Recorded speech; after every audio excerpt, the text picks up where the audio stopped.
So, you know that feeling when you get caught doing something really bad, like just lost $8 billion bad, and your parents have to bail you out? Yeah, well, that's where Sam Bankman-Fried is right now. Except instead of a principal's office, he's sitting in a federal prison. And instead of his parents begging for leniency from a teacher, they're reportedly hoping that Donald Trump, yes, that Donald Trump, will swoop in and grant him a presidential pardon. Yeah, this is real life. So let's break this down. What exactly did SBF do? Why are his parents trying to get Trump involved? How are they actually trying to make this happen? And what does the crypto industry think about all of this? And finally, most importantly, does he actually have a shot at walking free? But before diving into the rest of the story, if this is your first time on my channel, then hi, my name is Cameron Galbraith and I'm a finance professional based here in New York City. I make videos just like this every single week focused on the biggest stories in business. So make sure to subscribe so you don't miss a post. And with that said, let's start with a little reminder on what SBF did to get himself into this mess. All right, so if you somehow missed the biggest crypto scandal of the decade, here is the TLDR on Sam Bankman-Fried and FTX. SBF was the golden boy of crypto, Forbes 30 under 30, MIT grad, billionaire by 30, and CEO of FTX, one of the largest cryptocurrency exchanges in the world. He rubbed shoulders with politicians, donated hundreds of millions of dollars to campaigns, and even got celebrities like Tom Brady and Larry David to endorse FTX. Then in November 2022, everything imploded. Turns out FTX wasn't just mismanaged, it was allegedly a full-on Ponzi scheme. SBF and his inner circle at Alameda Research were accused of stealing customer deposits, funneling billions into risky investments, and then, when it all fell apart, lying about it. SBF was arrested, charged with fraud, money laundering, and conspiracy, and eventually convicted on multiple counts. But this is where Joe Bankman and Barbara Fried, SBF's parents, get involved. Both are Stanford law professors, and if you think they're just bystanders in this story, think again. They were both allegedly deeply involved in FTX's operations, helping with legal matters, fundraising, and even receiving millions from FTX before it collapsed. And now they are doing everything that they can to keep their son out of prison, including reportedly trying to secure a Trump pardon. So how exactly are they doing it?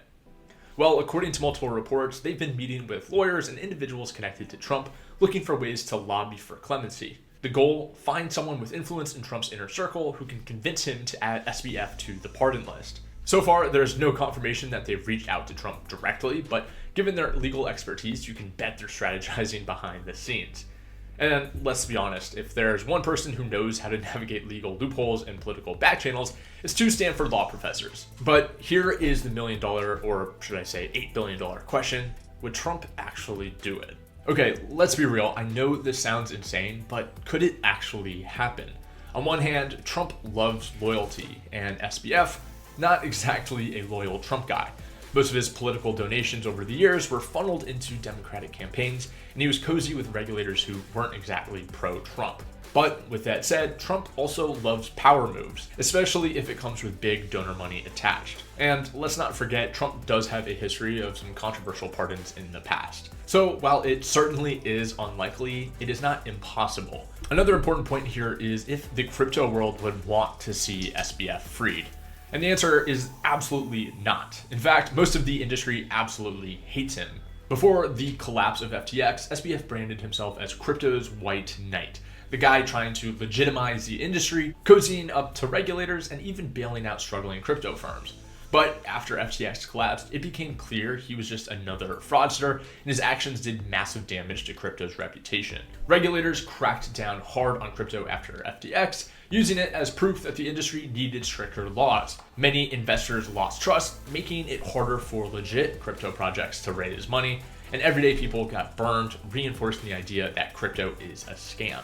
Even pro-crypto leaders like Binance's CZ, Coinbase's Brian Armstrong, and Ethereum's Vitalik Buterin have all spoken out against SBF. To them, he's not just another failed CEO, he's the guy who set crypto back by years and handed regulators the perfect excuse to clamp down on the industry. The general consensus, if SBF stays in prison forever, the crypto world wouldn't shed a tear. So what is the takeaway here? Well, SBF royally screwed up.